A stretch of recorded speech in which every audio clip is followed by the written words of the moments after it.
You want to borrow mine? What do you use? My memory. Well, remember. I can write it down after. Okay, you want to give it to me for a second?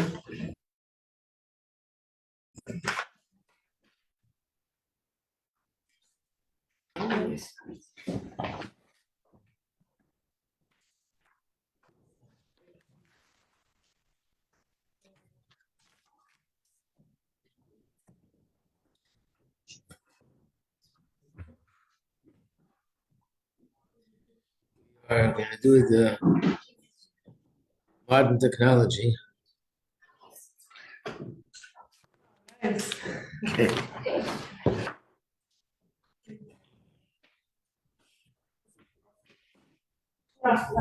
You know, people from the new generation like myself, we right away think of modern technology. Being around you guys helps. Okay.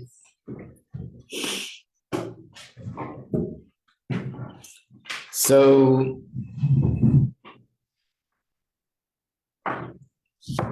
really covered yesterday until tests.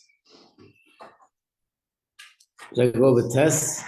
Okay, I think we did tests. I didn't read it from the inside, but I told you the content, that the mistake on a higher level could ultimately lead to mistake on the lowest of levels.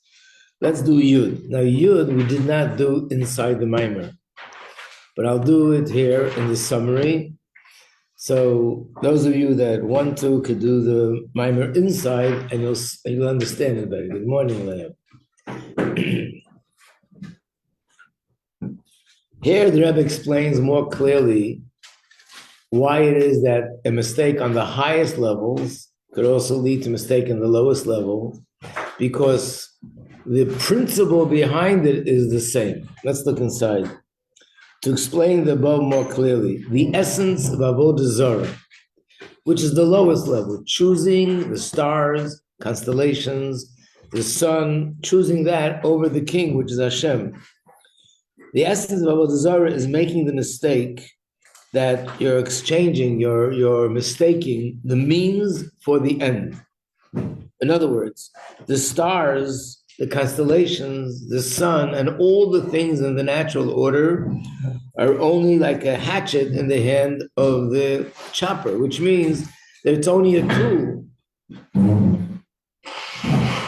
And what they're doing is they're taking this tool, which is only a means to an end through which Hashem is giving hashpah to the world, and they're attributing importance to this more than the end itself. Again, this is a mistake that people make this mistake in life all the time, unfortunately, and there are many examples of this.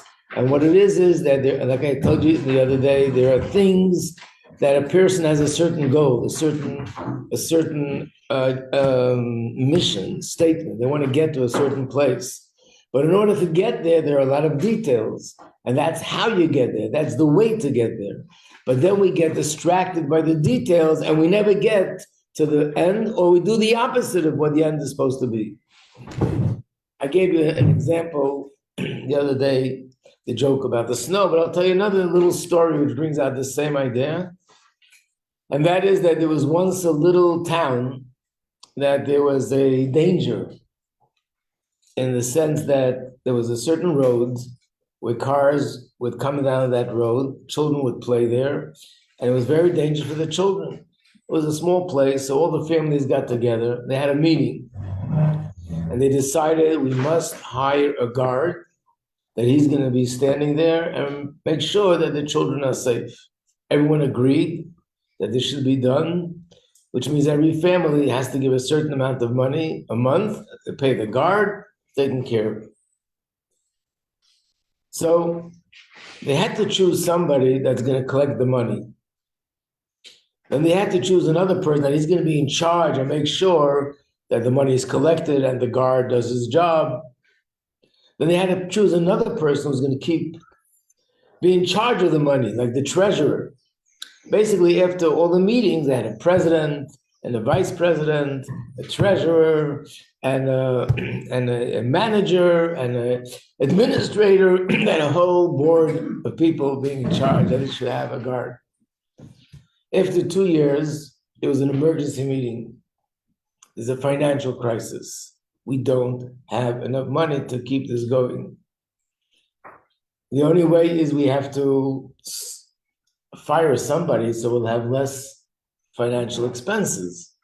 They had a meeting, they had a vote, and they all voted unanimously to fire the guard. He's the most expensive.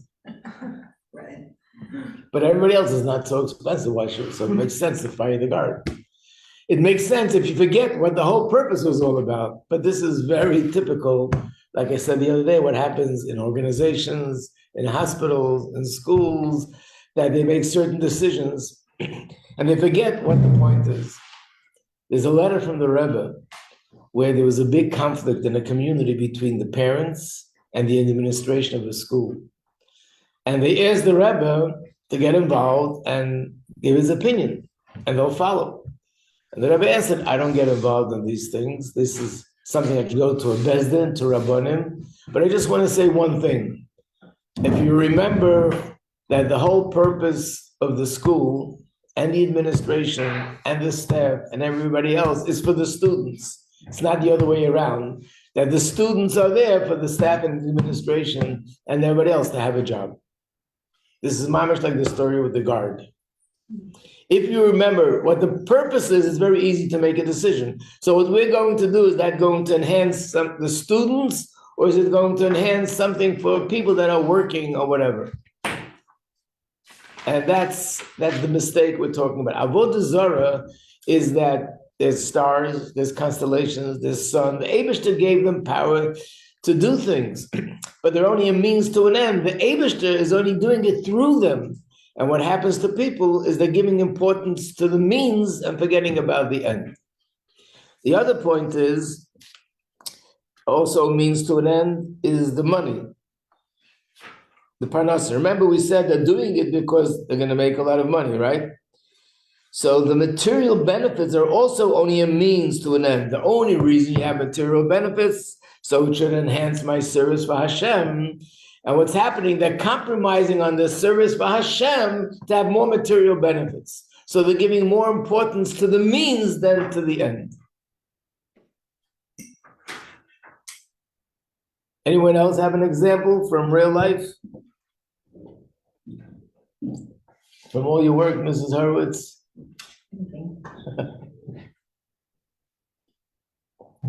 Okay.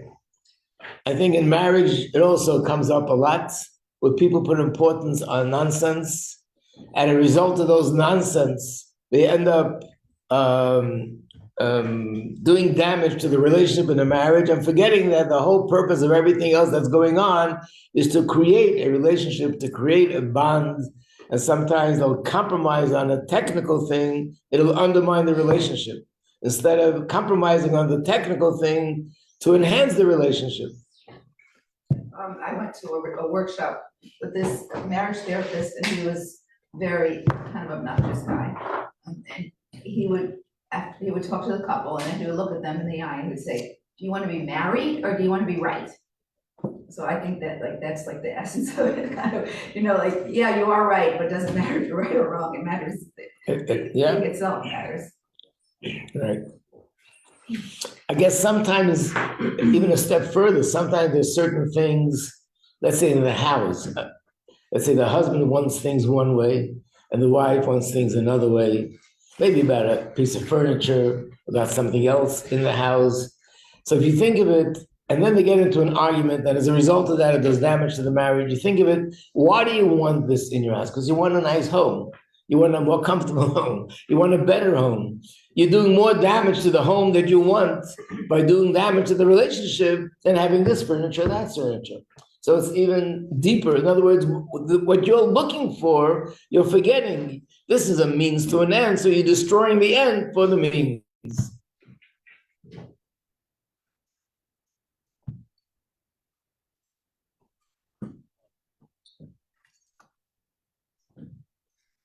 Yep.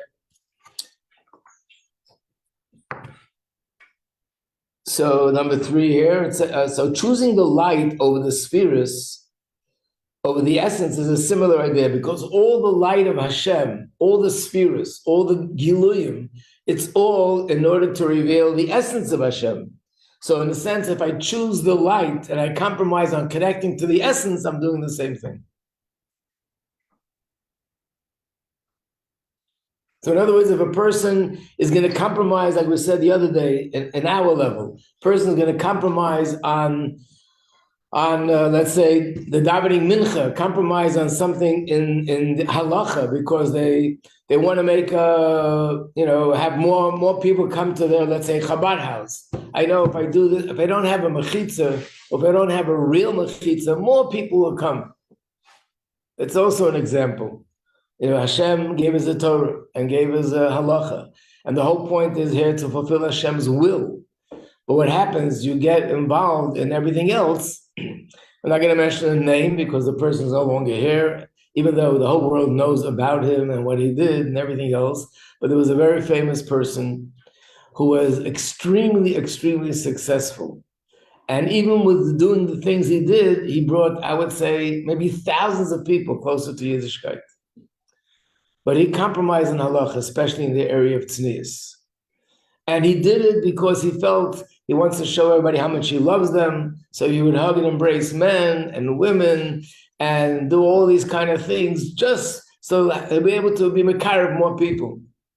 But it's not what the Eibishter wants. It's against halacha. So, and again, this is like forgetting what it's all about. The reason why you want to bring people closer to Yiddishkeit is not because you have an agenda, because Hashem wants it that way. You want to do what Hashem wants. So how could you compromise on the halacha of what Hashem wants in order to bring more people closer to Hashem? And the same thing, you get so stuck onto the details, because the details, imagine if you can have 1,000 people in your sort of Chabad house, or 100 people. If you stick to the rules, let's say you'll have 100 people. And if you don't stick to the rules, you have 1,000 people. Where's there more glitter? Where's there more excitement? Where's there more visual success? Is 1,000 people. But you're basically deviating from the essence, which is Hashem. Ultimately, if you do what Hashem wants, then you have real success. And sometimes the success is more in quality than it is in quantity. But this is all along the same idea that we forget. This is a means to an end. The whole reason why I'm bringing people to daven, to learn, to do mitzvahs, to be Shabbos, is to connect to the essence of Hashem. So how can I compromise on my connection to the essence? So I should be bringing people closer. So it's all about recognizing what is the means and what is the end. Number 3, a little bit more difficult to follow, but I'll just mention the reason why the nations choose the means and compromise on the end, and we on the other hand choose the end and compromise on the means, is because of our spiritual source. The nation's source is from Hashem's external desire, which means their whole existence is a means to an end, that there should be Torah mitzvahs performed by Yidden. So therefore, they could recognize more the means to the end than the end itself. Yidden, their source is from the internal desire, which is the end itself. And therefore, we see in everything else, or at least we're capable of seeing the end and recognizing this is not the means, this is the end. Is this understood? Not so simple. Mm-hmm. It's based on what we had in the mind before about the inner desire and the external desire, that everything in the world was created for Torah, and that Yidden should observe Torah mitzvahs.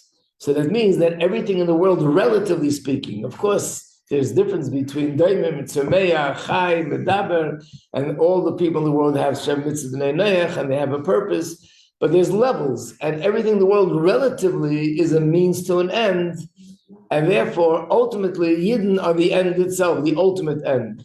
So therefore, they are capable, they have the capacity to recognize the end and not get distracted by the means. But because their source is from the means, from Hashem's external desire, therefore, they could get stuck on the means and not recognize the end. But do we always, like, the Yidden don't always choose the. No, of course, it means you're capable, doesn't mean you'll do. That's why we have Bechir, right? Okay, so now we're going to start a new mimer. This mimer is not translated in English, so we're going to do it from the Hebrew source. It's a mimer that the Frierdiker Rebbe said in the year Tofrei Tzadik Aleph. And now after many years, the Rebbe had all the Maimarim, almost, that the Frierdiker Rebbe printed every single year from when he became Rebbe. But initially, up until the 80s, late 70s, 80s, we didn't really have that. There were just a few volumes of the Frierdiker Rebbe's Maimarim, mainly those that he said in America. But the 20 years of before America, there weren't that many, wasn't so available. But there were two volumes called Sefer Maimarim Melukotim. This Maimarim Melukotim. Yeah, Sefer Maimarim Melukotim. And it's basically a compilation of different Maimarim. And because this was around for most of the year, these became the more famous Maimarim. People studied these Maimarim. So this is one of those Maimarim. This is not like the one we learned just now, which is more of a deep Maimer. This is more of a Avodah Maimer, a down-to-earth, involves the Yonim of davening. It's a very beautiful Maimer. Every time we learn this Maimer, the students really enjoy it. There's a lot of basic subjects. So we'll start. But we're going to start from the last page. Last page in the booklet. Just to know the background of what this mimer is about. So, Pashas Vayera, we read the Haftorah. Being that Vayera is, the Haftorah is always similar to the Parsha. So here too, in our Parsha Vayera, that's when Sarah was promised that she's going to have a child. And here it's also about a woman that was promised she's going to have a child. But before we get to that part, there's another story, and that's a story which I just want to go through the story. And it goes, I'm going to read it straight from the English because we'll get straight to the point. There was a woman, it wasn't an ordinary woman. She herself was a great woman. She herself was a tzaddik. She was one of the wives of the disciples of the prophets.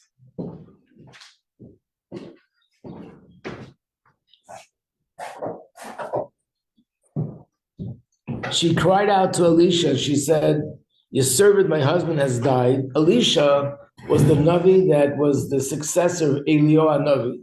He was Eliyahu Navi's student, and when Eliyahu Navi went to Shemayim, he became the next Navi. So he said, your servant feared Hashem, and now the creditor has come to take my two children as slaves for themselves. And what do I do? And there's a lot of details. Her husband was a Navi that they had a lot of self-sacrifice for all the other Naviim. That was the time where the king Achav killed hundreds of Naviim, and the place was flooded with false Naviim. Elisha said to her, what can I do for you? Tell me what you have in the house. So she said, your maidservant does not have anything in the house except a jug of oil, which means she was extremely poor. So he said, go and borrow containers from those who are outside of your house. In other words, from all your neighbors, get empty containers. Don't ask for a few, but empty, as much as you can get. Go into your house, shut the door behind you, and you and your sons should pour the oil into these containers. Once they are full, remove the full ones and replace them with the empty ones, because this jug will continue pouring oil. In other words, it was like Hanukkah. There was a jug of oil. No matter how much you poured, oil came out of it. She left him, closed the door behind her and her sons. They would bring the empty containers, and she didn't have to move. She would pour, and then they borrowed more containers, bring another container. Finally, they said there aren't any more containers, and the oil stopped. There's no keli, so there's no oil. And then she told this Navi, the Navi told her, go sell the oil and pay all your debts, and then you and your sons will live off the remaining money. There's a beautiful mimer on this. It's a very deep story, but in the simple, it's a very big miracle that Elisha performed. And then there's another miracle that he performed, and that's where our mimer is about. One day, Elisha passed through Shunamin, a distinguished lady, again, a woman who was a tzaddikus, and insisted that he eat a meal in her house. From then onwards, whenever he passed by, he would go to her to eat bread. When he traveled, she would insist that he should eat a meal by them. Then she said to her husband, I realize that the person who comes regularly to us is a holy man. So it's not right, let's turn the page, that he lived in the same quarters as us. Let's make a small room for him in the attic and put a bed, a table, a chair, and a lamp for him. And whenever he comes, he will stay there. They built a room in the attic, and Elisha arrived, and he stayed in the attic and slept there. And he said to Gehazi, his servant, call this woman, and he called and he said to her, please say, you have gone all through this effort for me. What can I do for you? Is there anything that you need to speak to the king or the army commander, anything? So she said, I live peacefully with my family.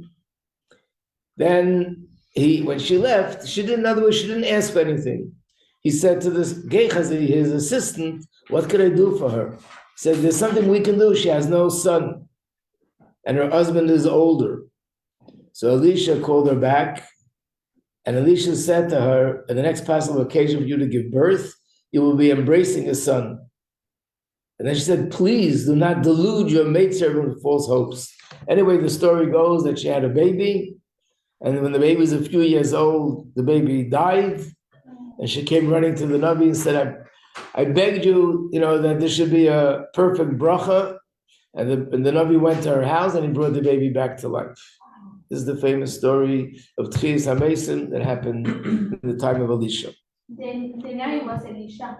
The Navi was Elisha, yeah. Wow. I thought you said to her, but it's like you aren't supposed to have a baby, so I give you a baby, like some of the That's already commentary, yeah. This is Mefarshim, what happened. But obviously, she suspected there might be a problem. That's why she said, please make sure that there's going to be a healthy baby and there won't be any problem. And then there was a problem. So she went to him, you promised me there won't be a problem. And he brought the baby back to life. Our mimer is on this pasuk. The pasuk over here, Nasana. These are the words, Nasana Aliyas Keftana. So now let's start the mimer. And it's going to explain Baruchnius, what is this that Navi needs? He needs a table, a chair, a bed, and a lamp. What is it spiritually? Nasana Aliyas Keftana. Nasana means let us make Aliyas Kirktana, a small room in the attic. He should have his own little apartment. The Nasim Leishama, what are we going to put there? Mita, a bed, the Shulchan, a table, the Kisei, a chair, a Menorah, and a lamp. V'haya b'goy eleinu, so when this holy person comes to us, Yasur Shama, he'll go there. Ine, Masha Kosav Nasim Leisham, when it says, and we will put something there for him, who is the him? This is referring to what it said before.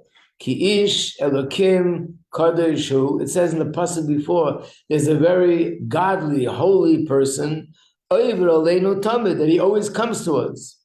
So now he's going to explain how this applies to us on a personal level. We also have a godly person, a godly something that comes to us, which is, of course, as he'll explain, the godly soul, the Nebuchadnezzar kiss. And we have to make an apartment for him. We have to make accommodations. And in that apartment, there has to be a bed, a table, a chair, and a menorah. Pirush Yishlikim Kadeshu is Ruach Tara, a spirit of purity, Sheyesh B'chol Echad V'echad Mi'Yisrael, that every Yid has.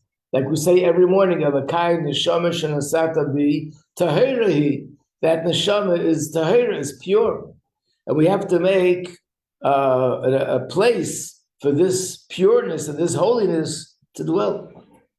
That's what it means, that he's always coming, he's always visiting. The Tamid yesh hashpa mamayla b'ruach Torah. Is always hashpa from above, that from above they're being mashpia to a person, ruach tara, a spirit of purity. Like it says in the Medrash, Tana Dvei Eliyahu. Bain, by the way, Tana Dvei Eliyahu means it's the Medrash, which is written by Eliyahu Navi. It's the yeshiva of Eliyahu Navi. Bain Isha, Bain Isha, whether a man or a woman, everyone. Hakar Lefi Maisav Shel Adam, every person according to their actions. Ruach HaKodesh Sheira Olam. There's a spirit of holiness that rests upon him. Hu be Yalkut, and the same thing is found in the Yalkut. It's another medrash called Yalkut Shemoni. And the pasuk of Dveira Isha Neviah, that Dveira was a woman who became a prophetess. What does it say about Dveira? Shezoch Salazeh. How did she merit to become a Neviah? Ade Apsile Shas Salamigdash. She had the merit to make the wicks for the menorah in the Beis Hamikdash.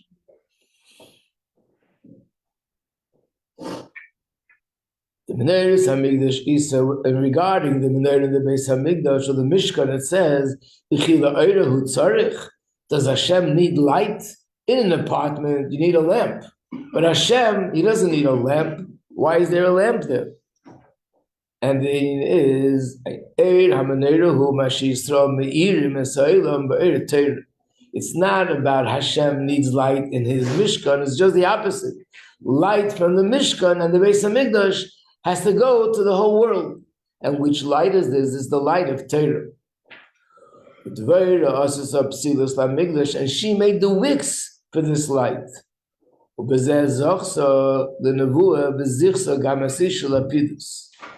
Through this, she was zeicha to have nevuah, and her husband, his name was Lapidus, and he was a simple person. He wasn't really worthy of prophecy, but because of her, a woman has the power that she could enhance the spiritual status of her husband. Agam shoya ish pashut, even though he was a simple Jew. Zeu ish alakim. That's what ish alakim means. Ish meir alis gabras hamidus. We know there are different names for a person, a man. Sometimes a man is called Adam. Sometimes a man is called Ish. Sometimes a man is called Gever. And what's the fourth one? Enish. Also means a man. And each name describes a different aspect of a person. So the word Ish is Gevura, like we find in davening, which is really from the Chumash. Hashem Ish Mulchama. Hashem is one of war. So Ish is connected to Gevura, the Midas, strong character. Elokim is Bigematria Teva. So what does it mean, Ish Elokim? Elokim means nature. Elokim is Bigematria Teva. Ish Elokim means there was Brech Teva, Umizgaber Alel. The person that can overpower nature, he doesn't allow nature to overpower him, but he is able to overpower nature, which means he does what Hashem wants, and he fulfills Hashem's things, and he's not distracted because of the challenges of nature, and he goes above it. This person is called Ish Elokim, and therefore he can perform miracles. In a Kaddish, Kaddish means Mubdal. We find the word Kaddish used not only in reference to Hashem, also reference to a Navi, reference to other things. So the real definition of the word Kaddish, the dry definition, means separate. The reason why something holy is called Kaddish, because it's a whole different caliber, separate from everything else.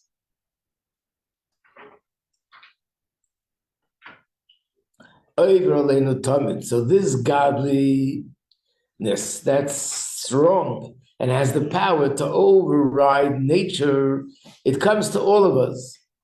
And therefore, Nasan Aliyas Kirktana, we should have to make a place for it to dwell. The Ruach Tara Yashvus V'yor B'chol Inyanu Sheisik B'Inyanu Olam. Actually, this is part of the second story, but we can learn from the first story. What's the first story? There was oil, miraculous oil. But in order for the oil to come, there was one condition. What was the condition? You have to cover it. There has to be a keli, there has to be a vessel. If there's no vessel, then the oil has nowhere to rest. So as soon as the vessels ended, the oil ended. That means that if there's a ruach tahara, there's holiness and spirituality and godliness that shines on every person, if I don't create a vessel which is going to allow a space for where this could rest, I won't be able to benefit from it. So we have to create a aliyas kirktana, an apartment, so to speak, a place for this to rest. The ruach tara yashvus, that this ruach tara should be there yashvus, in a settled way.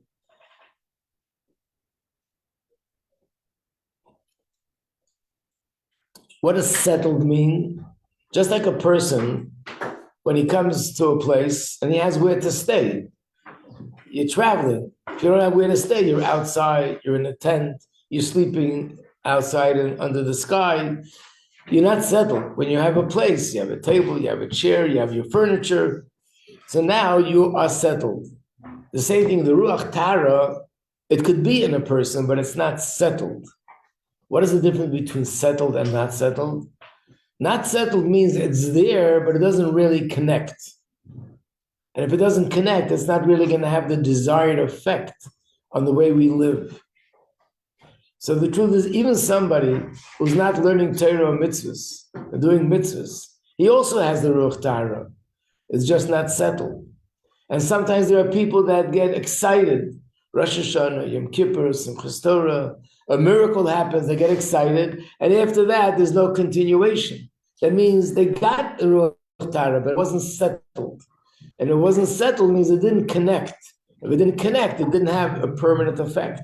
What can we do that this Ruach Tara that we get should settle in us and connect? We have to set up an apartment, and the apartment needs furniture. And if all that is in place, then it'll settle.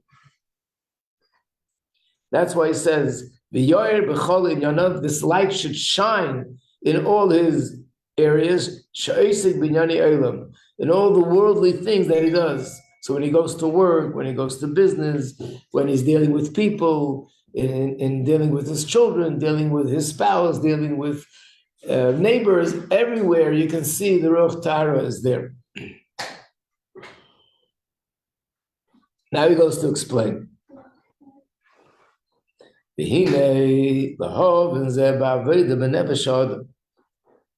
How could we explain this? Let's explain this in Avodah. It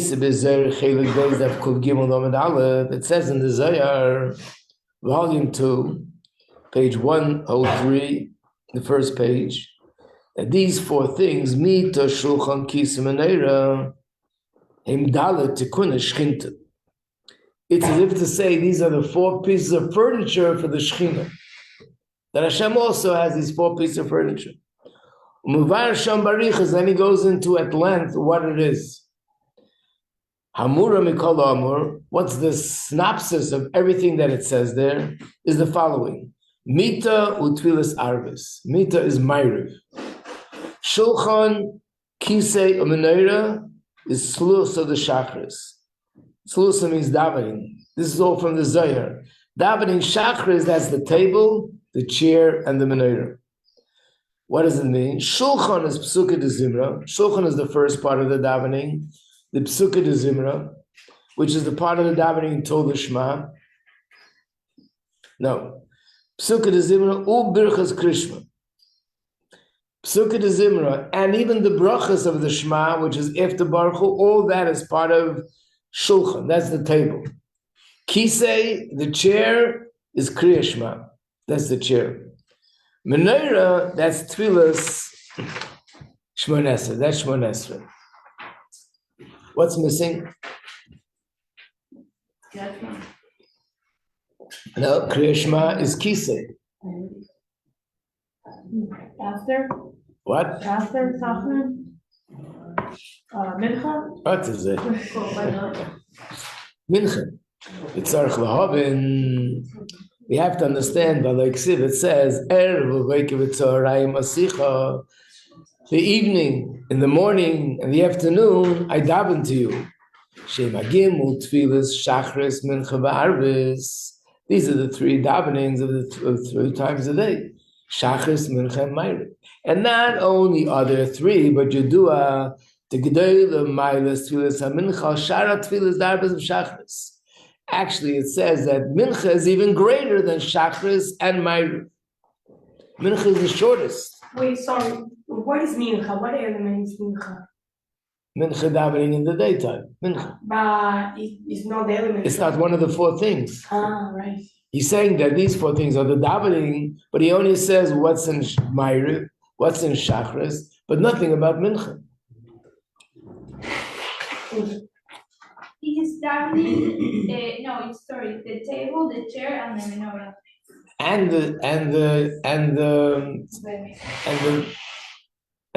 The table, the chair, the bed, and the menorah. And the bed, The bed is Ma'ariv. The table, the chair, and the menorah is all in Shachris. Shachris took away 3. Mincha gets nothing. It's not fair. That's the question. It says, a person should always be especially careful with mincha. Where does the Gemara come to say this?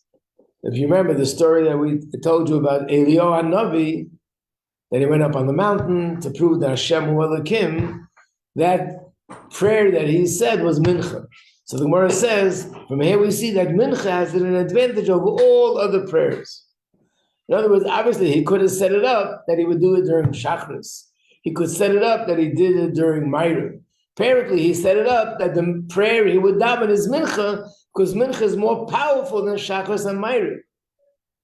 So how could it be that mincha is left out? As if it's not as important. Why doesn't it count it? Now the answer is, this is the very answer. Because mincha is so much greater,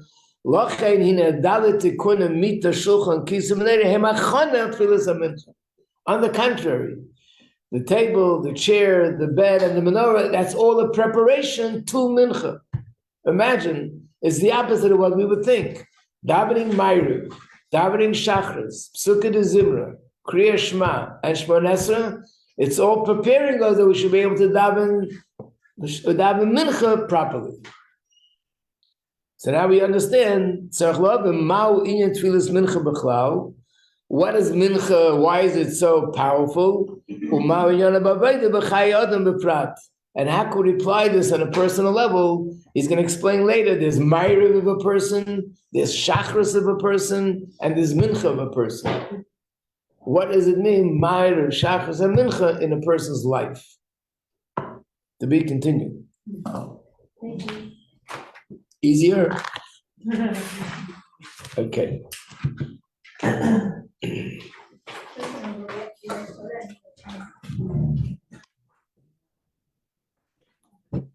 Yeah, I want to answer the question for the other mimer. Like, what was the Milo position? Or like choosing Hashem for all evil choices? Okay. Vice versa. I'll give it to you. If you want to know it, we'll do that. Okay. I'll finish the Bible. Okay.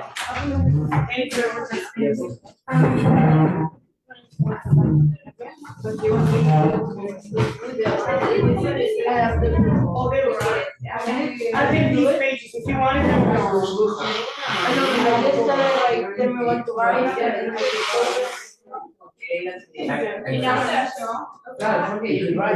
Your name.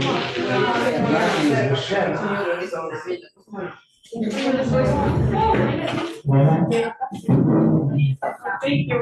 No,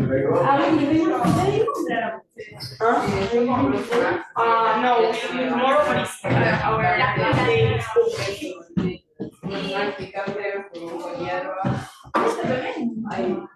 It's